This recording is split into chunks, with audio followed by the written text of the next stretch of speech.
Breaking news, ladies and gentlemen. Josh cried on an episode of The Challenge. I never thought I'd see the day. I'm John Chidley Hill. And I am Sheldon Alexander. And this is You Killed It, the podcast talking about The Challenge. We're at the penultimate episode. We are about to boat this bass. Challenge USA. Mm-hmm. This is the one that decides who's in the final. I was half right about my predictions last episode of You Killed It. Mm-hmm. Just off the top, just broad strokes, Sheldon, what did you think of this episode? Well, first off, I'll start here. I like to keep the particulars in order here. Episode 260 of the You Killed It podcast, talking the Challenge USA Season 2, Episode 13. I thought this was a pretty interesting episode because it just came down to the nitty gritty, and it was funny because one side of the house was kind of running things for the past few weeks. And then right as you get to the precipice of the final, boom, things flip. And that's just the nature of the game. That's the nature of how this show works. You think you're in control. You think you got it all figured out. And then no, the game is the game, like the Wire meme that's on Twitter all the time. I gotta say, I say this like basically every season of the Challenge, but I always find the second or third last episode of the Challenge always kind of drags because it's sort of a foregone conclusion about who's going to make the final, who's going to go in, who's not going to go in. And I got to give credit. I don't think this is the greatest season in Challenge history, but I think it's been solid. And I got to give them credit. We're not dragging. Like we're at the end of the season, and this is typically where things are sort of a little bland, a little boring. Kept it spicy. If anything, it got more interesting as the season wore on. Well, also we've seen some really good performances, right? Like credit where credit is due.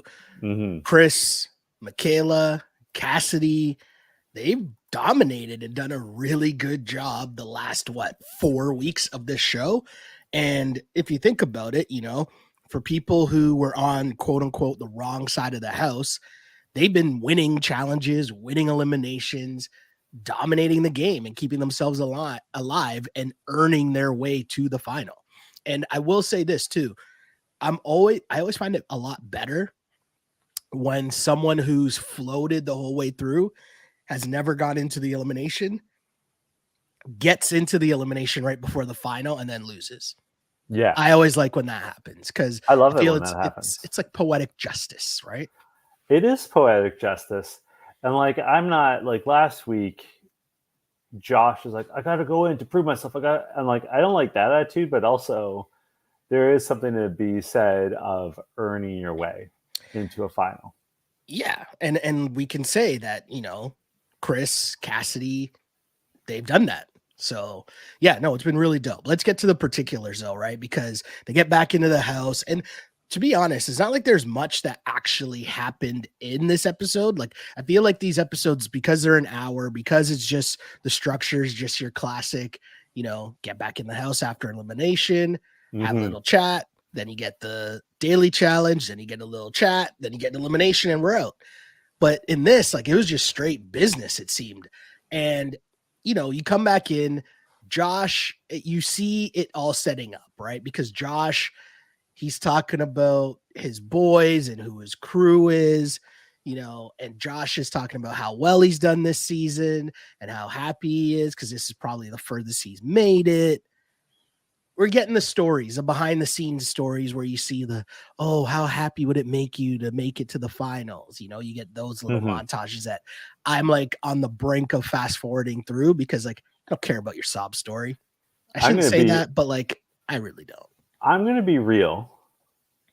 If I didn't if I didn't choose to record this podcast with you, I would have skipped this part. Because we know what it is already. We've seen it 10 million especially times. From Josh, right? We've seen Josh cry. We've seen Josh talk about how he wants to win for his family. We've seen Josh talk about how much he loves his friends. Listen, I don't actually think Josh is a bad guy. I think he's a little hard to take. I think he's the king of doing too much. Yeah. But like, we can use another example. I love Corey. I would love to see Corey win this season. I think Mhm. Corey's a good guy. I'd like to hang out with Corey in real life. I got nothing but love and praise for Corey. I'm Mhm. tired of hearing about his kids. Right? Like I'm tired of hearing that like that buys a lot of diapers. Yeah, Like yeah, it's yeah. just, if you watch the show enough, you know what they're gonna say. And like, No, for I don't know. sure. But also I appreciate this season especially is for people who are not familiar with Josh Mhm. necessarily, and certainly not familiar with Corey. Like to know Corey, Mhm. you would have had to watch his season of The Real World, a show that's not even on the air anymore, and then like watch like X on the Beach and watch Mhm. like Yeah. what 10 seasons of the challenge. Yeah, we've So seen a like lot of different Corys for sure.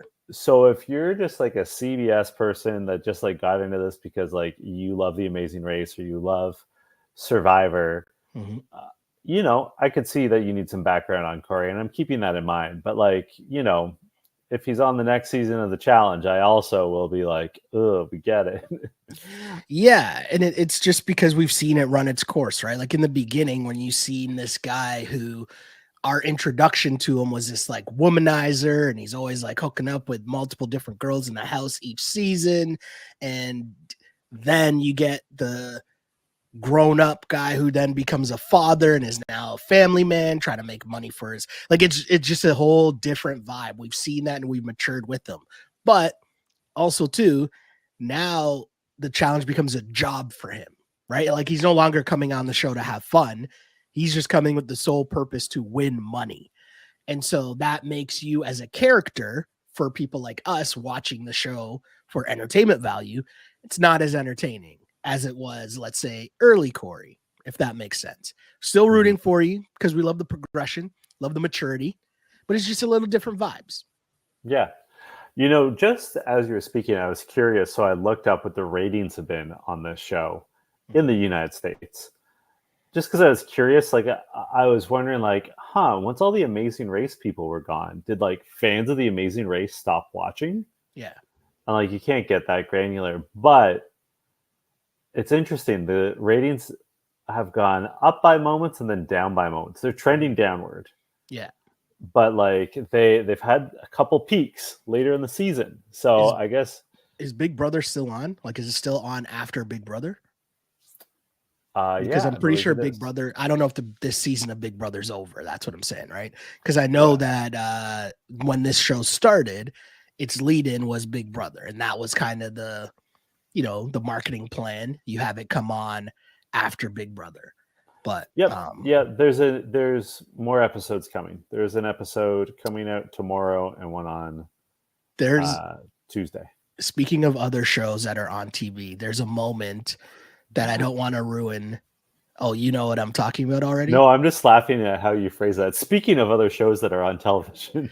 No, no, no. But I'm saying like it's wrapped into what we'll talk about in this episode. I'm sorry for teasing a tease and doing a horrible job because I don't want to give it away because we can't really talk about it right now. But it'll be better when it pops up later on. Let's get to the daily challenge. Okay. I thought this looked pretty cool. I also think though the camera angles, like I question if the budget is lower than it was before because I feel like you could have had some like really dope camera angles from either the balloons, like actually up in the balloons, like just to see how high they were and like some like crazy. Like I didn't feel like they sold enough how hard this was. You know more about this than I do, Mhm. but like to me, wouldn't this be an ideal drone shot? Do like Yeah, a spin it's around as someone's yes, but I also think too, like the drones are interesting, right? Because different places have different rules about where you can and yeah. can't fly drones. So it might be an area where you're not able to do so. Also, maybe it was a little tricky because you're flying a drone around a hot air balloon is probably not something that's allowed. Hmm. That'd be my guess. Um, but yeah, like I don't know. I thought like this challenge was really, really hard, but I just didn't think that aesthetically it looked as good as it could have, if that makes sense. Yeah. I see that. But basically, you have to climb up a ladder, a 40-foot ladder, which is hard to do on its own. Then once you get to the top of that ladder, you end up in one hot air balloon, and you have to walk across a very thin platform to the other side, which is also attached to another hot air balloon. And then it's a timed event. The fastest times, men and women, win, and you guarantee your spot in the final. And as predicted last week, we said it was going to be a double elimination, and surprise, surprise, double elimination. I thought this was a really cool challenge, but I'm saying that from the viewpoint of I feel like I'd be scared shitless to do this. Like I heights not really my thing. Like I remember last summer I did like one of those like ropes course things. Yeah, I remember you doing that. And I was like, there were some like I was like scared going across. Like I did it, I was walking across, but I was like holding on tight. Like I got a straight like core workout. When I was done that, like I was like holding on so tight, and it's a serious like core workout. That there's nothing like they're not hanging on to anything. You're just walking across. And I'm thinking, yo, I'd be terrified of that. Because some of the ropes courses that I was doing, like, you know, there was something on the side to hold on to, or something you were reaching out to in front of you, right? To like balance. Or if you start rocking, you're like, you get to balance yourself on something. There was nothing there for this. And you're 40 feet plus up in the air. Yeah, I think I would have been scared to do this one. I feel like you would have been all right on this. I would have been scared. Well, I would have been able to do it. Like, I wonder if I would have fallen off. Like, what I'm saying is I would have been mentally okay to do it, but physically, I don't know. Because, like, there was a lot of sway. There's a lot of bounce to that beam. Yeah. And also, the beam was suspended. The ropes were suspended from hot air balloons. So, like, the hot air balloons, like, they're not necessarily holding steady, right? Like, is it a little uphill? Is it a little downhill? Are they shifting with the wind? Like, there's a lot of factors.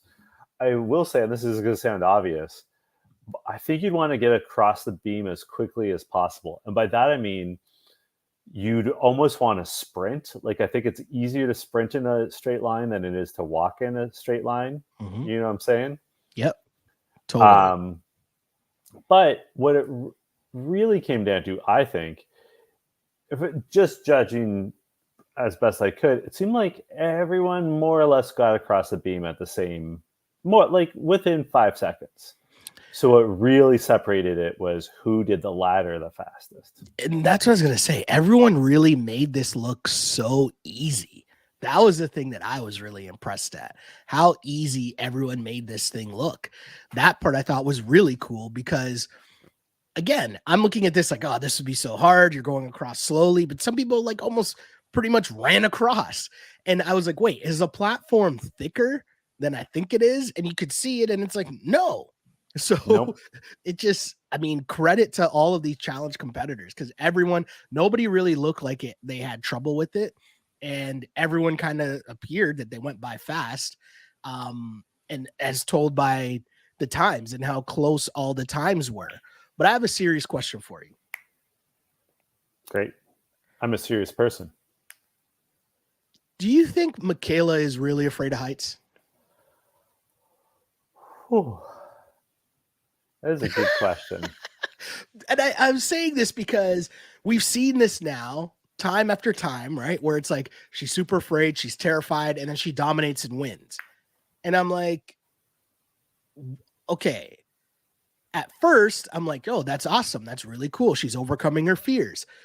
But she still seems terrified every time they start. And then she continues to dominate as if there's no fear there at all. And I'm saying this because normally, under normal circumstances, if this was anyone else, I'd be questioning whether they're doing too much for the camera, right? Like whether like they're playing this up for me for the camera. Because like, I just don't get it. Like, I would think that she'd be gaining more and more confidence as you went along and as she does well, no? Yeah. I think you're onto something. And I'm not saying, I don't think she's faking, but I think maybe this is like part of her psych-up process. Like, Ooh, okay. you know how Terry Bradshaw, the famous Pittsburgh Steelers quarterback, was renowned for throwing up before every game? Mhm. Like, maybe this is her ritual. My pregame ritual, I had to take a pregame dump. Me too. Always had to. It was just a thing that had to happen. Yep. I don't like doing sports on like a full stomach. Yeah, I can't do that. Can't do Like that. I can't eat like people like you'll see people eating on the sidelines or whatever, or like if you play high level sports, eating in the locker room. No, like Yeah. I No. deal the sweet spot is like having completed eating 4 hours beforehand, Mhm. Yeah. right? If I don't no, I shouldn't say this. I shouldn't say that. Um yeah, no, you're totally right. Totally right. I agree. And for me, I should be clear. Part of that was nerves. Mhm.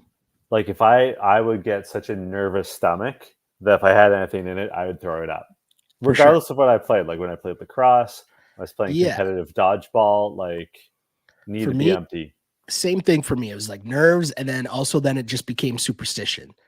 So Yeah, like in my head, it was like if I didn't do it, and then I played bad, like in my head, I played bad, and then okay, well next week I gotta make sure I do this before. hmm And it would always be fun, like if you're at like going back to high school and you're at like a different school, and now you're trying to find like the washroom in the different school. That was always a thing when you didn't have home court advantage, different form of home court advantage, right? yeah, I understand. So I think surprisingly, I mean, we already said it. Michaela won, Chris won. Yeah. Were you surprised by that? I was very surprised that Michaela won Mhm. because there. I mean, I guess what they showed us when she was crying in the basket. I guess that's when Johnny was going across. So, do you know what's crazy though? Speaking of Michaela, so she gets across and she touches the thing, and then she like kind of kneels on the same platform, and she's like starts to cry, but she's Yeah, like on the outside of like the basket, and I'm thinking, yo, if I'm terrified of heights, I'm running over and I'm trying to like jump in the basket. I'm not yeah, standing on that platform still for any longer if I'm yeah. terrified of heights. I'm Anyways, hurtling in there, oh like yeah. cautiously. Like I'm not being like crazy about it, but like I'm hauling myself up by Mhm. any means and like flip. I mean, how did they get down? I guess they climb back down Yeah, I don't know. I guess so. I guess so. Yeah, maybe they climb back down on the ladders. I because guess. there was two ladders. Yeah, there's ladders I on will either say, side. Yeah. I think this. No, I know what my line of the episode is, but Michaela had a funny line when they were looking at the challenge. Mhm. She called them a ladder up to Jesus. Yeah. Yes. A ladder up to Jesus. Maybe that's the name of the app. A ladder That'd up be to great. Jesus. I'm gonna write that down. Actually. Yeah, please do. So Josh and Fessel are talking after the win, and Fessel making a great point. I hate it when I agree with Fessel, but he does say of Chris, if this dude lets the 7-time champ slide, and like he has a point. He also says Hall Brawl is definitely what we're doing next. Mhm. And he also correctly is like, I'm probably going to get voted in because, you know, Yeah. I've voted Chris in twice. I put Chris in twice. Mhm. I'm a threat. Like it makes total sense. Although Mhm. I again think Fessel is right that the smart pick is putting Johnny in. Yep. Um, and Fessel doesn't want to go against his boys, Josh or Corey. And he's having this um, conversation with Josh and like immediately has to do emotional labor with Josh, who's Mhm. already starting to cry and and like Fessel's like, if you go into Hall Brawl, here's what you have to do. You have to get low or you have to jump. And he's like describing how narrow the hallway is and stuff. Yeah. And like I think that's one of the reasons why I find Josh really hard to take is he demands so much of the people around him. Like here's Fessel Mhm. acknowledging that he's almost certainly going in And yet, because Josh is such an emotional person, Fessel's in the position where he's having to comfort and advise Josh. And Josh, at this point, is not the most likely target. Yeah. It's super interesting to me how this played out because Josh like made himself so much more of a part of this than he needed to be. Yeah, but that's to your point. That's always him. Yeah, and like, you know, the whole crux of this episode becomes about, is Josh going to listen to Fessy? Yeah. Because essentially what ends up happening here, right? You see the seeds start to be planted where Fessy is saying he wants to go in against Bananas. He's bigger than Bananas. He thinks it's going to be a Hall Brawl, and he thinks that gives him the best chance against Bananas. And he doesn't want to go against Corey because Corey is closer to his size, and Corey could beat him, right? Mm-hmm. So Josh, here's what it comes down to. Josh is friends with, if you were doing a Josh friend power rankings in the house, right? Mm-hmm. It goes Fessy, then Bananas, Mm-hmm. right? Fessy is telling Josh, if you put in Corey against me, go against your friend Bananas and put in Corey against me, I'm taking that as a personal shot at me. This is like A-level manipulation by Fessy. Yeah, this is emotional manipulation. Like, this is like borderline emotionally abusive. Like, this is not great. Although I understand Fessy's logic, not just that he wants to go against Bananas, but also like, this is the one person, not the one person, but this is someone that he can exert power over. There's something else I want to talk about though, because so Chris and Michaela go into deliberations, nominations about who they're going to put up. Mm-hmm. And I have in my notes, this is going to be great because these two are going to go brazy. Like, they're going to shoot at, like, this is the moment these two have been waiting for. Mm-hmm. And although Chris goes for it with Fessel, Michaela, who has not been able to keep Tori's name out of her mouth, is like, oh, well, we made a deal yesterday that I'm going to honor. Why honor that deal? There's nothing Tori can do to you. This is also the last one. Yeah, you also made a deal with Tori 2 weeks ago that you broke, no problem. You broke, right? Yeah, so it really made no sense. It was really strange. And Michaela, I don't know what her reasoning was for making a new deal with Tori. No, sorry, let me rephrase that. Her reason for making a new deal with Tori was in case Tori wins, maybe Tori sticks to her word and doesn't put Michaela in. Cool, I understand why, if you're Michaela, you'd make that deal. What I should say is, I don't know why Michaela felt so inclined to stick to this deal. Mm-hmm. Is this the only thing I could think of? Is maybe it's damage control for future seasons of the challenge, you know, to repair it and be like, hey, I know we had our differences, but at the end of the day, we can acknowledge I messed up, but I just want you to know going forward, I am a trustworthy person. The other issue I have with it is that, like, Tori is the most dangerous woman in the finals. She's won a final before. Correct. Cassidy, I'm not saying that she's the weakest, but like, she's not the strongest. Yeah. Tori's the strongest. Yeah. I also have to point something out. This has been bugging me. So Fessel is putting all this pressure on Josh. Correct. Saying, you owe me. And I'm your best friend. Mm-hmm. You better put Bananas in. Mm-hmm. Right? Tori says she has a deal with Corey and Fessel. Mm-hmm. They protected her. And she's right. They legitimately did stand up for her repeatedly when they won. Mm-hmm. So, like, she really does owe them something. Yeah. And she said, you know, I'm going to do what they want. I'm not going to vote for Corey. And yet, who does she vote for, Sheldon? Michaela ends up voting for... No. Wait, who does Tori vote for? Oh, sorry. Tori votes for Josh. Fessel's putting all this pressure to go against Bananas. Mhm. Did he put no pressure on Tori, who repeatedly says that she owes him one? No, but what she owed him was not voting Corey, Right. which again should be assigned to Josh, right? Yeah. That like, what are you doing? Because Fessy just chose Corey also not going into elimination over you being risked going into elimination. Mhm. So think about that for a second.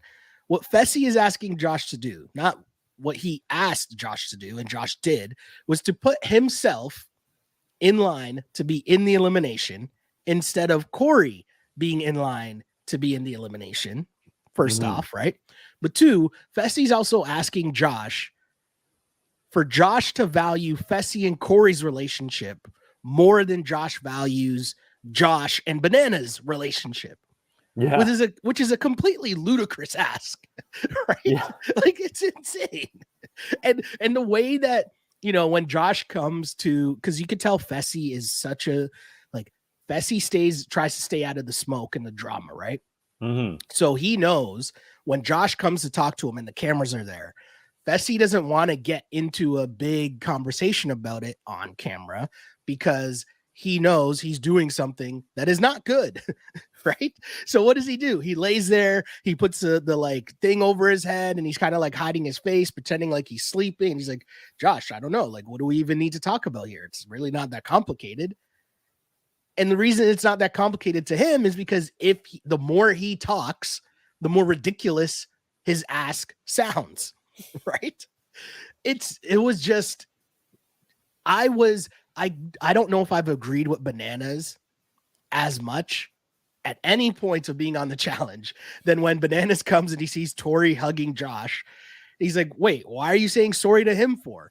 And she's like, oh, I voted for him. And he's like, wait, what? You voted for him? And Josh, you voted for me?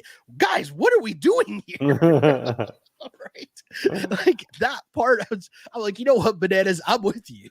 I agree with you. Because the gameplay just made absolutely no sense at all. Like, This is my line. This is my line of the episode when Johnny comes in and sees Josh crying yet again. Mm-hmm. He goes, "Enough, Josh. Enough, dude." And like, listen, I really respect that Josh is so in touch with his feelings Mm-hmm. and that he has no problem emoting publicly. Like, that's admirable. Yeah. But there also comes a point where, like, are you in charge or are your feelings in charge? Mm-hmm. You know what I mean? Like, he's got to learn to soothe himself. And like I said earlier about the conversation with Fessel, like, it's exhausting seeing Josh interact with others because he demands so much emotional labor. Like, they're all in a stressful situation. They're all having to, like, Tori had to make a hard choice voting. I'm not saying she made the right choice, but she had to make a hard choice. Mm-hmm. You know, they're all having to make hard choices. Desi and Chanel had to make hard choices. Like, that's the point. That's where they are at in this game. The only one that we saw crying is Josh. Mm-hmm. We don't see Tori crying. We don't see Tori seeking comfort from anyone. Yeah. And she doesn't quite phrase it that way, but she even says to him, like, I voted for you. I don't feel great about it, but like, you don't see me crying. Like, yeah. And like, it's not just like, this isn't Josh's first rodeo. No. He came from Big Brother where there's weekly nominations. Mm-hmm. And this is his 6th, 7th, 8th challenge. Yeah. Yeah. It's again, just like, crazy. I respect people who can emote freely. I think that's important. I think that's healthy. Mm-hmm. But there also comes a point where, like Johnny said, enough. Just like, have a glass of water, splash some cold water over your face, and like, suck it up. Like, you're not the one who just got screwed by your friend. You're not the victim in this scenario, unless, of course, your name gets drawn in the hopper. Let's talk about the elimination. No, but I wanted to see Josh's reaction to realizing that Tori, like, we didn't get enough of the, like, wait, Tori's telling you that she had to vote for him. Yeah. Because she had to deal with Fessy and Corey, right? I want, like, does Josh not click in on that? That, like, hold on.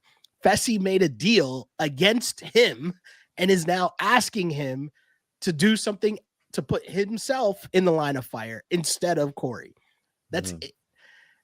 I needed that part like explained to Josh. And I don't think that part was explained to Josh like on the show that we got to see. Do you know what I mean? And that's the part that I found really weird. Oh, this is what I'm going to say. Sorry. Yeah, go ahead. Early on in the episode, I alluded to something that happened. And I don't know what feed you were watching in terms of PVR, or if you were recording, like if you were watching the on-demand version or the PVR version, which is like obviously on television. I'm explaining this wrong, but live TV as opposed to on demand. Right. I had the live version recorded. Yeah, that's what I So on the live version, they run ads and like lower third pop-ups to advertise different shows and stuff throughout this. Okay. So Josh is crying and he's telling Bananas, he sits down and he's telling Bananas, hey, and Bananas is like, wait, what? Like, Josh, no. And Josh is like, yeah, man, I voted for you. And Bananas is like, Josh, I don't even get it. And so Bananas is like, Josh said on his family that he wouldn't put my name in, and yet he did. I don't understand how it's possible that he did that. At that exact same time as Bananas is saying that, at the bottom of the screen, on my screen, there is a promo for a brand new show called Snake Oil. And I was like, hold on. They did this on purpose, right? Like, there's no way this is a coincidence. Like, the timing was just perfect. As Bananas is like, how can I trust Josh ever? He swore on his family, and like bottom lower third pops up, Snake Oil. Tuesday nights on CTV or whatever night of the week it is. I'm like, that's incredible. If somebody had to do that on purpose, and whoever that person is, salute to them. Because that's the little inside baseball stuff that I love, right? And I was like, that had to be done on purpose, right? There's no way that's an accident. No, that's not an accident. I gotta say, I would love, maybe not love, maybe that's too strong. I would be so interested to know what Josh's home life was growing up. Because like from a psychological perspective, okay, he is terrible at soothing himself. Like, this is someone who grew up in a household where like no one modeled for him or taught him how to like soothe yourself when you're upset. And also, he is such a people pleaser. Like, he cares so, and like he always frames it as like, oh, I'm really empathetic. Oh, I really care. No, you're a people pleaser. Like, you want people to like you real bad. And so this isn't the first time we've seen Josh in one of these dilemmas. Like, and he has such a hard time putting himself first. He ends up voting for, as we've discussed, he votes for Johnny, which is the right gameplay decision. Ultimately. Is it? I think so. Okay. Yeah, because I think Johnny is the most dangerous in a final. It's a right gameplay decision for Josh? Yeah. Like, I disagree. I think that Josh, like, the gameplay move for Josh is to me, put Corey in, because Corey is not his friend. Yeah, that's true. And I don't think not on the same like, level. If Josh can't beat Bananas, I don't think he could beat Corey either. So it's not like, you know what I mean? Like, either one of them are better. Both of them are better competitors than him anyways. So the tie should go to your friend and better relationship that you have in the house. Josh even says himself, he's like, yeah, I'm cool with Corey, but like, it's not even close to the same as the relationship that I have outside the house with Bananas. Yeah. So to me, the gameplay for Josh should have been voting for Corey. Yeah. But I don't know. Either way, it's just terrible. I just feel like that Johnny is the most dangerous in a final. Because he's the best at puzzles. He's the best at like the intangibles. And he's not going to be a slouch in terms of stamina and running, and like he's a solid swimmer. Like, he's not as strong or as fast as Fessel or Corey. So no, I totally agree with you. But he makes up for it in the other ways. Yeah. I actually wrote down right before they showed the votes. I was like, well, I guess it all comes down to the hopper, and I guess it only takes one ball. I'd love for Josh's ball to get picked, but I was like, Nah, there's no way that would happen. I have a question for you, Yes. Sheldon. So it does come down. Let's break down who got votes. Mhm. So Tori got 2 votes, Desi got 1 vote, Chanel got 5 votes, which again is crazy. Wouldn't you want to vote in Tori and get rid of her? Just saying. Mhm. Corey got 1 vote, Josh got 2 votes, Bananas got 5 votes. Mhm. So statistically, Bananas has the best choice of going in. Correct.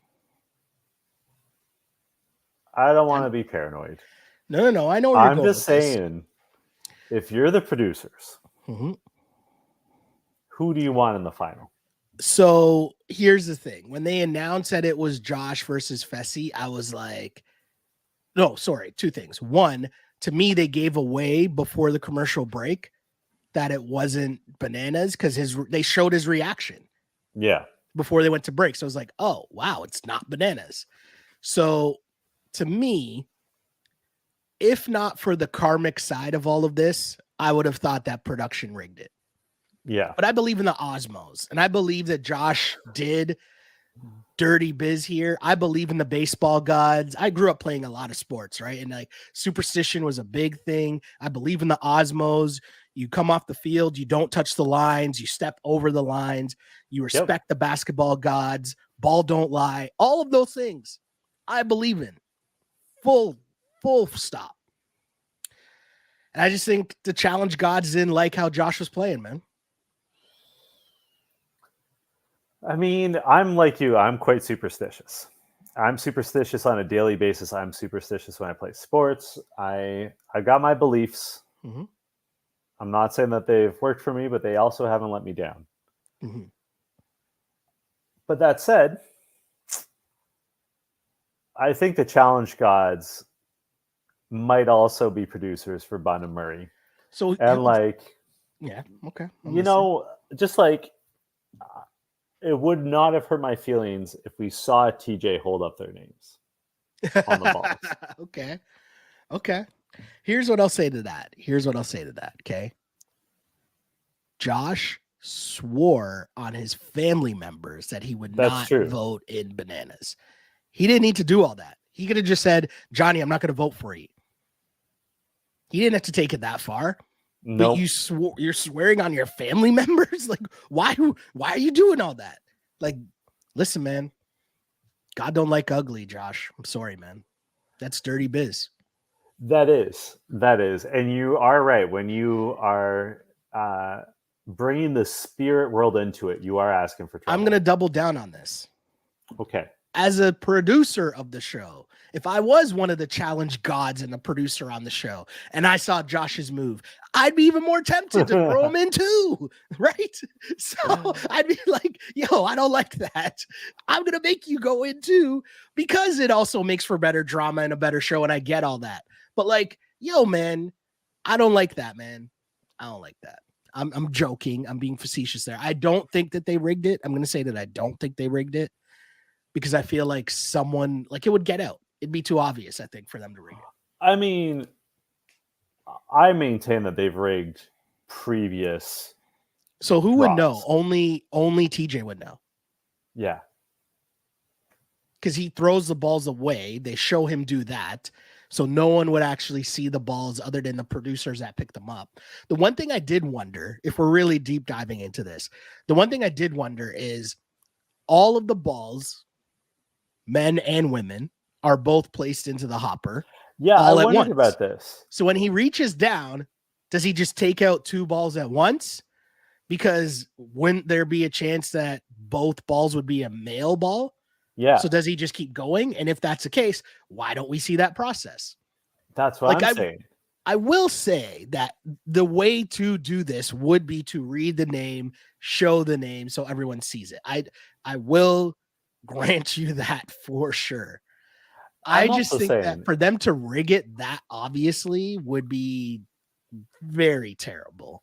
I'm saying though, like in previous years, you and I have caught on to tells. Yeah. I'm not saying those years they rigged it, but just like remember there was one year they had to like pull that box. Yeah. And like one of the boxes was slightly bigger. And also, it was last season with their partners, the Ride or Dies, Mhm. where like they had to draw that sword, Yep. and Devin and Tori were like undefeated at it. Yeah. There was some. I'm not saying that like they were tipped off by production, but there was something to that There's a tell. dagger handle that they Someone like was figured tipping out. pitches. Yeah, I'm just saying. I think it's entirely possible because again, I think you're totally right. So there's 50% of the balls are women, 50% of the balls are men. But like if you're pulling two balls out at the same time, you might get two men like male Mhm. balls. You might get two female balls. Yep. You might get the same name twice. You might pull two Chanels. You might Exactly. pull so And here's the thing, that had to happen in real life, yeah. right? Like if you think about it in real life, but for the process of editing, they obviously cut that process down, I would Mhm. assume. But that doesn't change the fact that you could still show us, you take out a ball, you show the name of the ball that's pulled. Yeah. That could still happen. And maybe that happened live, right? Like maybe that's why no one's complaining, like of the cast members. Yeah. Or they signed But NDAs, then so they they can't don't anyways. they wouldn't do that because they have the big reacts when TJ reads it out, right? Yeah. Yeah. Just saying. I'm suspicious. You're not as cynical as I am. I get it. You're a sweet summer child. My question for you though, what did you think of the changes to Hall Brawl? Didn't like them. I think they did it for safety reasons. We've Yeah. commented in the past about like how unsafe Hall Brawl is, like when you really break it down. It's phenomenally dangerous. So I understand the changes that were made, but it's not the same. The puzzle aspect of it, I do like that. Like I think that's just an interesting twist or subplot because really it still comes down to who pushes each other back the furthest, meaning you have to go the longest distance to get to the other end. But then you still got to solve a puzzle, which is the ultimate equalizer. So I think adding that to it, makes it work so that way if you're a person who you have this struggle going on, you can make it work. I think that's the way to go about it. Yeah, and I also again, I'm loath to do this, but I liked Fessy's strategy Yeah. where like he took a look at it and then he would just run back and forth guessing. I was going to ask you that, what you made of Fessy's strategy there, because he didn't try to count again. He just kept guessing. Yeah, I thought it was smart. It was funny because my initial reaction was like, not that he cheated, because it's not cheating, but I was kind of like, damn it. Like I guess I didn't want him to win. I guess that's what That's tell what's going was. on. Yeah, I guess that's what the tell was, because I was like, he's just. The other thing I found interesting though, he could hear Josh's guesses, Yeah, but Josh couldn't hear his. yeah. That part was weird to me. But that's also not Fessy's fault, right? Like No, he's just no. playing the hand he's dealt. Yeah. I will say I was sorry to see Cassidy go. Oh, me too. Totally. I thought she had a great season. I want to Mhm. see her on like real versions of the challenge. Like I want her to Yep. become a regular cast member. I thought she was great. Yeah. Agreed. The other thing that I want to note was when Josh and Fessy line up with each other, Mhm. they have this shot from the hall looking straight at Josh, and they Yes. echo Fessel giving advice and saying, Oh, "You gotta go low, or you yes. gotta leap." Yeah. And I was so ready to see Josh use Fessel's advice against them. And then, Okay. of course, Josh being Josh, he did not. True. He did not at all. But that was expected. I didn't expect Josh to do well in this. No. Right. In the Hall Brawl aspect of it. So that part, Josh's only chance was to complete the puzzle first. My question for you though is the puzzle. I looked at that and I'm like, isn't this easy?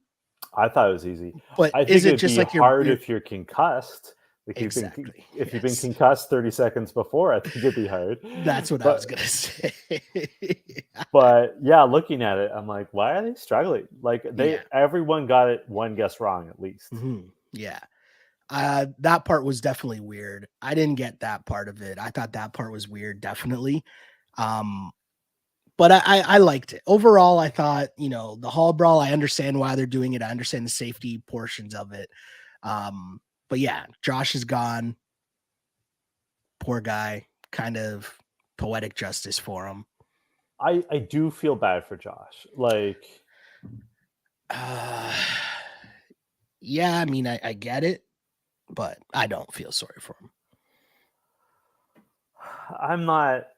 As much as I say that, I also have to acknowledge I am ready. Like, I wouldn't want to watch Josh in a final. Like, I think that'd be really hard to take. You know. Well, you just know that he's not going to win.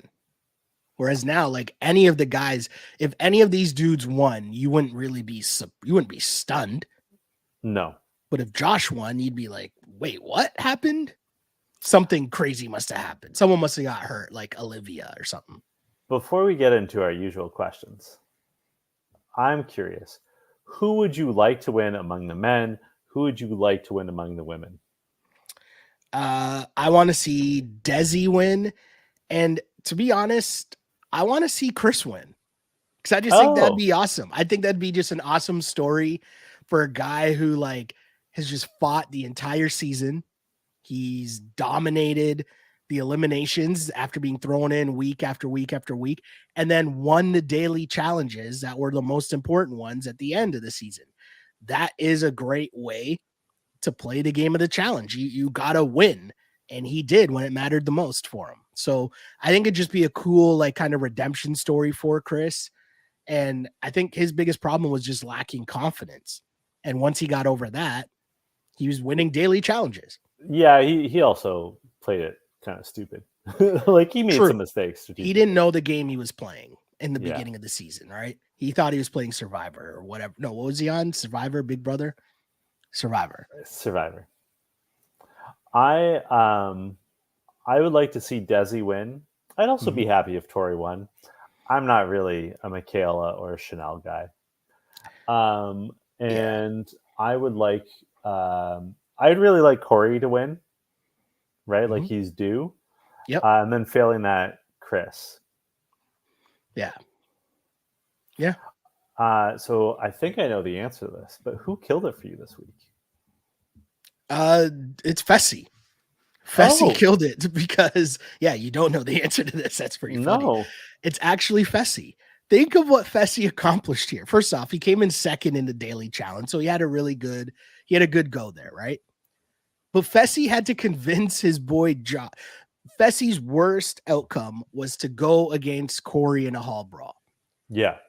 And that should have been the most obvious move for everybody in the house, is to put the two strongest guys against each other in what we assume is going to be a Hall Brawl. It's the most obvious move possible. And yet somehow Corey didn't end up in the Hall Brawl. And that's just because Fessy did his job in convincing Josh to make one of the dumbest moves ever, that just compiled on itself as being the dumbest move ever, because Josh is the one that ended up being in the elimination against Fessy. So he convinced you to not make a move, which then puts you in the line of fire and getting eliminated. Just a chef's kiss for Fessy, avoiding the elimination until the very end when it's Hall Brawl, something that he can win, and got not his desired opponent, but pretty close. Next best option. And he's in the final again. So Fessy killed it for me. Great manipulation by Fessy. I don't know how he did it. Like, I guess some credit goes to Josh for being dumb, but like, I don't get how he got Josh. He convinced Josh to make that move.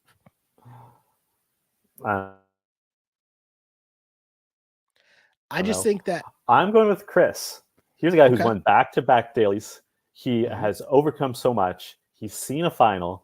He, unlike Michaela, made the right choice of who to nominate. Like, Fessel is absolutely the right person to put in. Yeah. Like 100%. Like, that's the guy to put in. Correct. I think Chris, just top to bottom, had a great episode.